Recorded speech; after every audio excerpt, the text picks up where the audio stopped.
Hi, I'm Elaine.Bayless with Inspire Coaching, and I'm bringing you this week's blog post, which is 6 ways that you can improve your sleep this week. 6 action items you can take this week to improve your sleep. Now, I used to have insomnia. As far back as I can remember, I had insomnia as a child. In middle school, in high school, in college, and finally in college I was sick of it. So in college I spent a lot of time doing some research and thinking through and learning all I could about sleep, and I conquered my insomnia.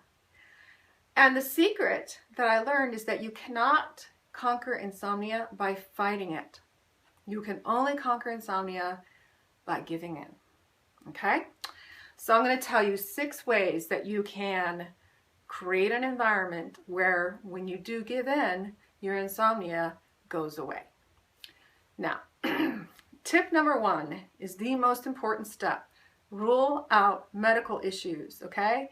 If insomnia or not sleeping more than 2 or 3 hours at a time is a new symptom for you, go to a doctor immediately, because sleeplessness and sleep problems can be signs of medical illness. So you want to make sure that's ruled out. If you've had chronic insomnia, also see a doctor about it. If you're on more than one medication, you could even just go to your pharmacy and ask your pharmacist if there's something about your medications, because medications can cause insomnia. They can interact with one another. You can get recommendations from your pharmacist about maybe alternate medications you could try. So you want to rule out medical causes first. Go see your doctor. If you have something that is physically, sleep apnea, for example, is going to cause insomnia, and nothing that I'm telling you right now is going to heal your sleep apnea. So step number 1 is to rule out medical issues. Make sure there's not a medical reason that you are having trouble sleeping. Now that we've ruled that out, we're moving on to step 2, and that is to create a bedtime ritual. We already do this for our kids, right? They all have their bedtime ritual, and I think we've all known that panic of, oh my gosh, we don't have this stuffed animal, which means the whole night is going to be ruined and we're running around the house trying to find it. Give yourself a bedtime ritual. It can be very short and sweet. You can incorporate it into how you're brushing your teeth. This bedtime is the perfect time to do prayer. It's the perfect time to do meditation. Meditation is especially beneficial as a bedtime routine because it does relax your body. But it can be as simple as putting on some special hand lotion, putting on lotion on your feet, and then putting on like fuzzy socks to get your feet super soft.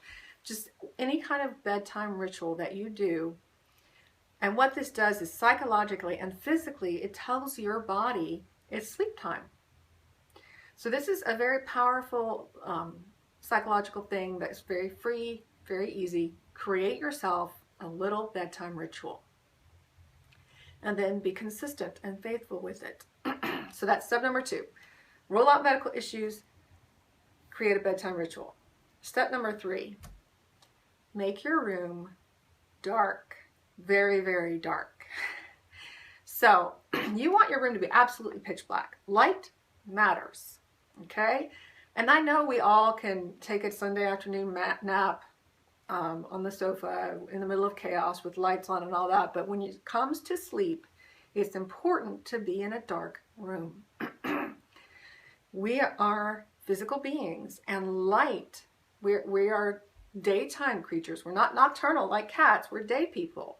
So light tells your brain that it's time for you to wake up. So if you need blackout curtains, invest in a pair of blackout curtains. If you have an alarm clock, turn it so it's facing the wall, or put a card, like a folded up card, over it so that there's no light hitting your face. Power strips, power plugs, a lot of times have lights on them. Hide them, cover them up. I have a power strip near my bed, and I actually shove it under my bed so that none of the light can escape from under the bed and keep me awake. TVs. Turn off the TVs. I know a lot of people swear by going to sleep according to the TV. And if that's how you go to sleep and you're not having problems, fine.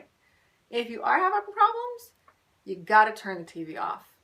Turn it off completely. So make your room as dark as possible. That's really going to help you with not only going to sleep, but staying asleep.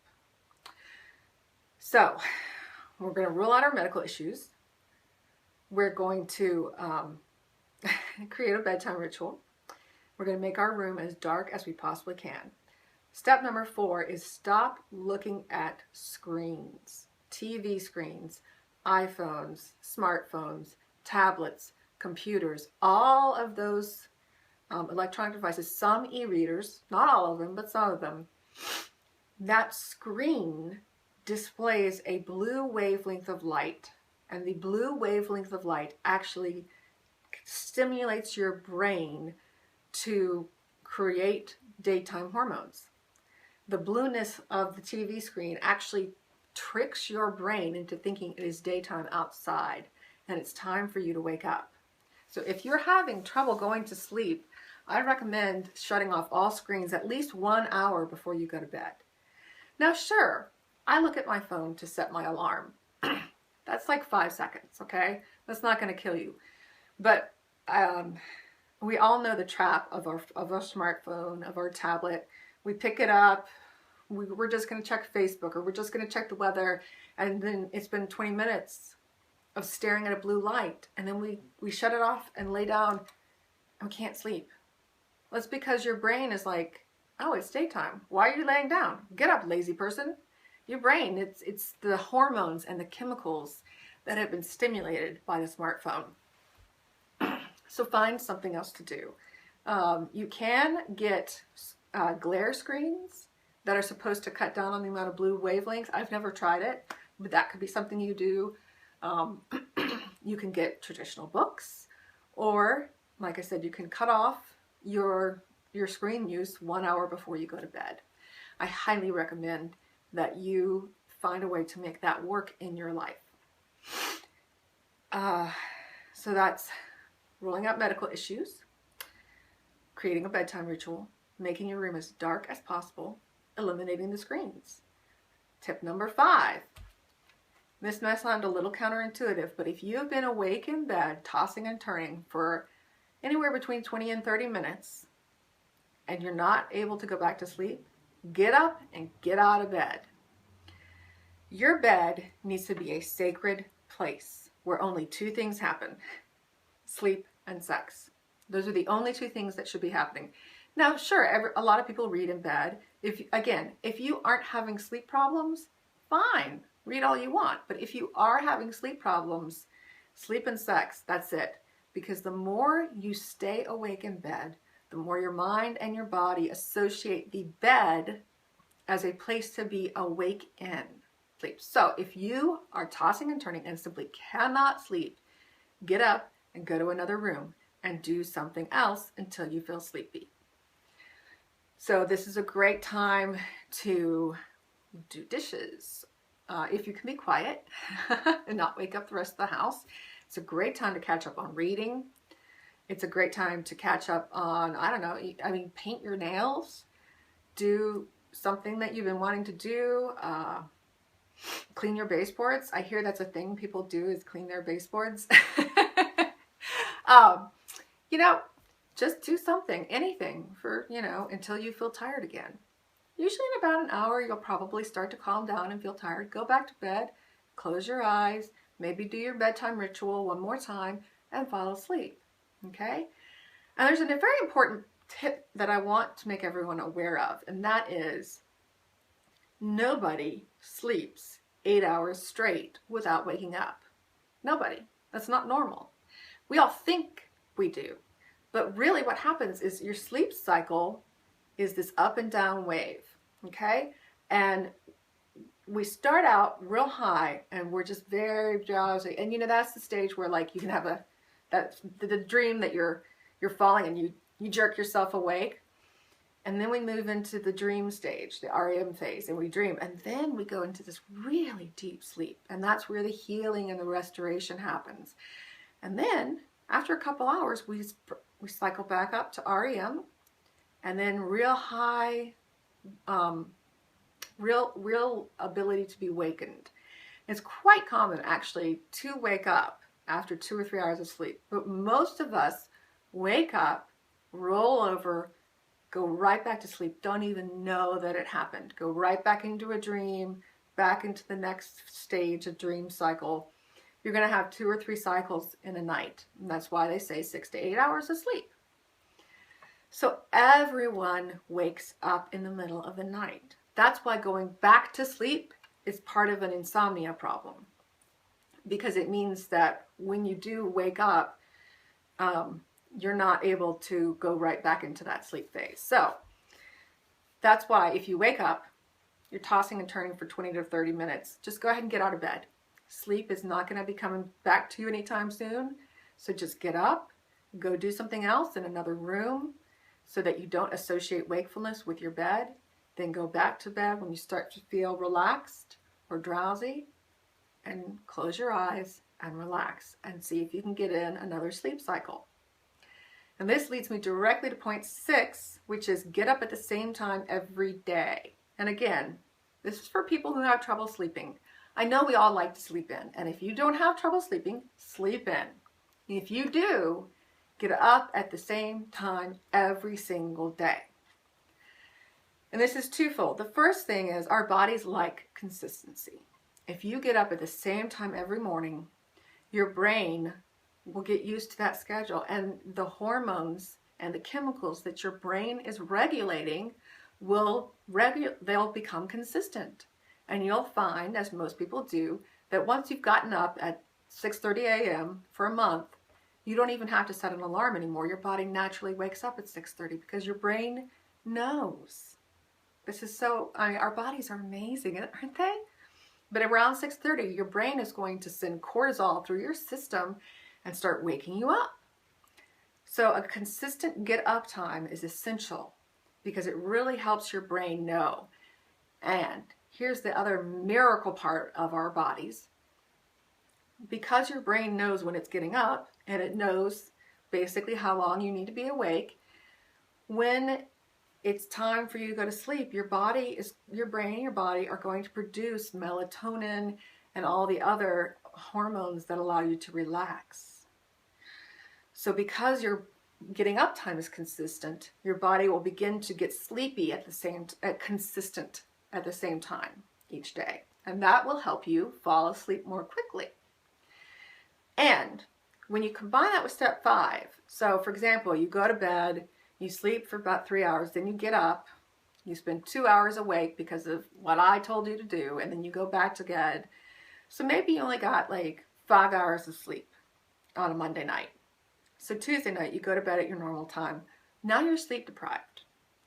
So you do your ritual. There's nothing wrong with you medically. You do your ritual. You go into your nice dark room, close your eyes, go to sleep.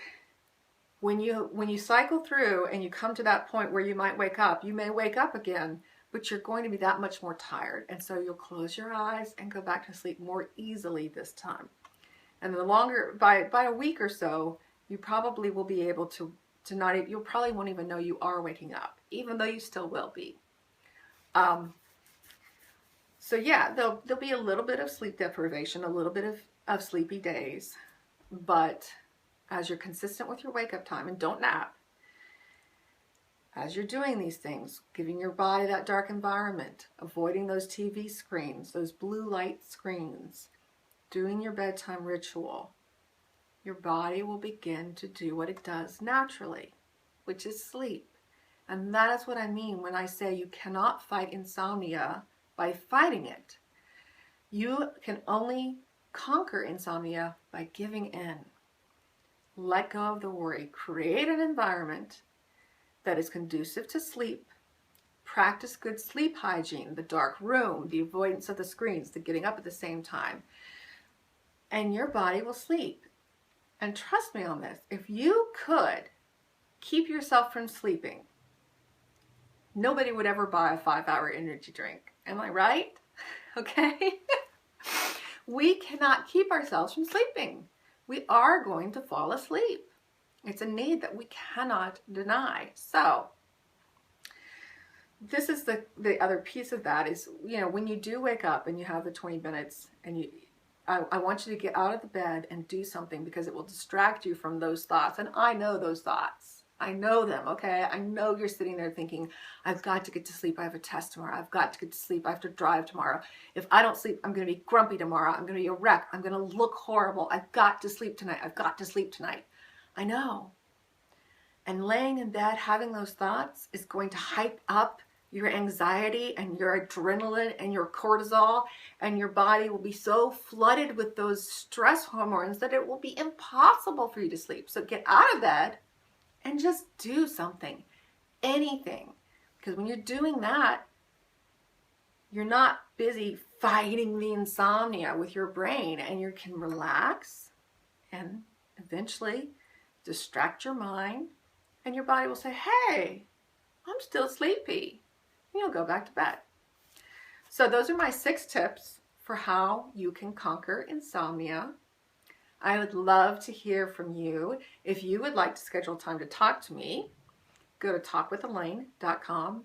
Even if all you want to do is talk to me for 30 minutes or for half an hour or an hour and tell me why I'm wrong and why your insomnia will not work, that's fine. I'd love to talk to you. I'd love to talk to you about it. So go to talkwithelaine.com and schedule a time for us to talk. And I hope in the meantime that you can implement these tips and that you sleep well.